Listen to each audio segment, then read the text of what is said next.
When Rachel saw that she bore Jacob no children, Rachel envied her sister. She said to Jacob, "Give me children, or else I will die."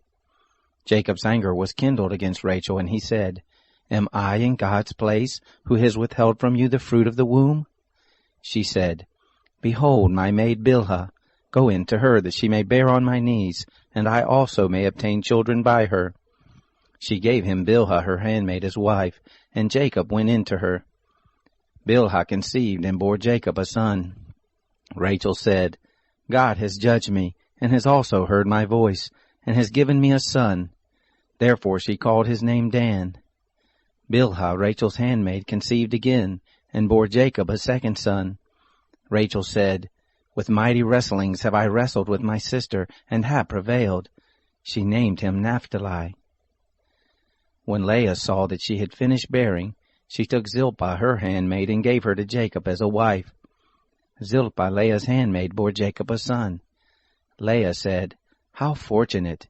She named him Gad. Zilpah, Leah's handmaid, bore Jacob a second son.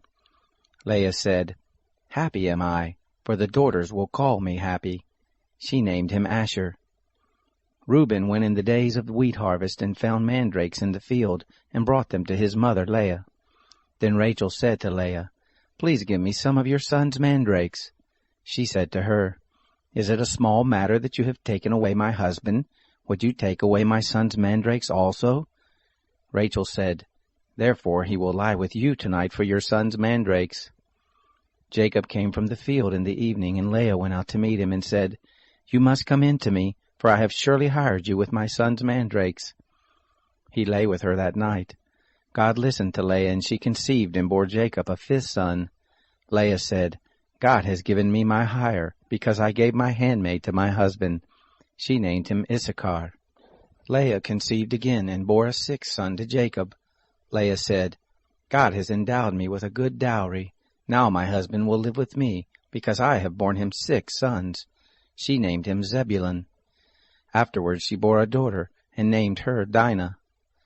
God remembered Rachel, and God listened to her and opened her womb. She conceived, bore a son, and said, "God has taken away my reproach." She named him Joseph, saying, "May the Lord add another son to me." It happened, when Rachel had borne Joseph, that Jacob said to Laban, "Send me away, that I may go to my own place and to my own country.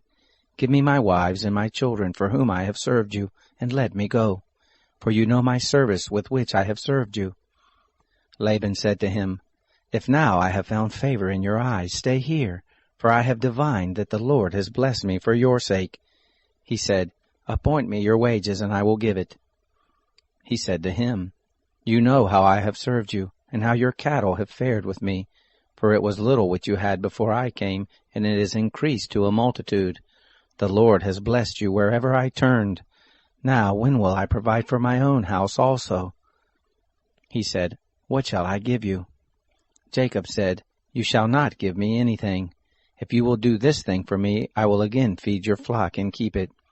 I will pass through all your flock today, removing from there every speckled and spotted one, and every black one among the sheep, and the spotted and speckled among the goats.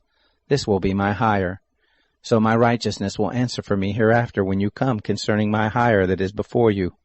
Every one that is not speckled and spotted among the goats, and black among the sheep, that might be with me, will be counted stolen."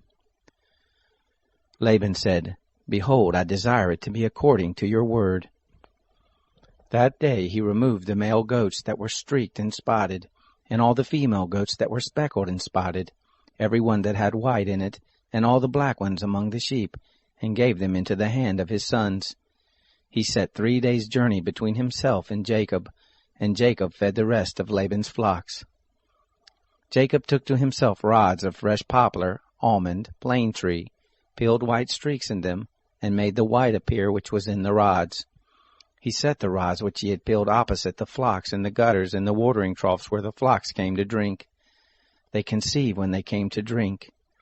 The flocks conceived before the rods, and the flocks brought forth streaked, speckled, and spotted. Jacob separated the lambs, and set the faces of the flocks toward the streaked, and all the black in the flock of Laban, and he put his own droves apart.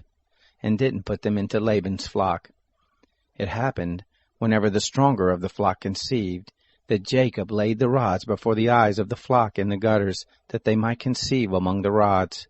But when the flock were feeble, he didn't put them in. So the feebler were Laban's, and the stronger Jacob's. The man increased exceedingly, and had large flocks, maidservants and menservants, and camels and donkeys.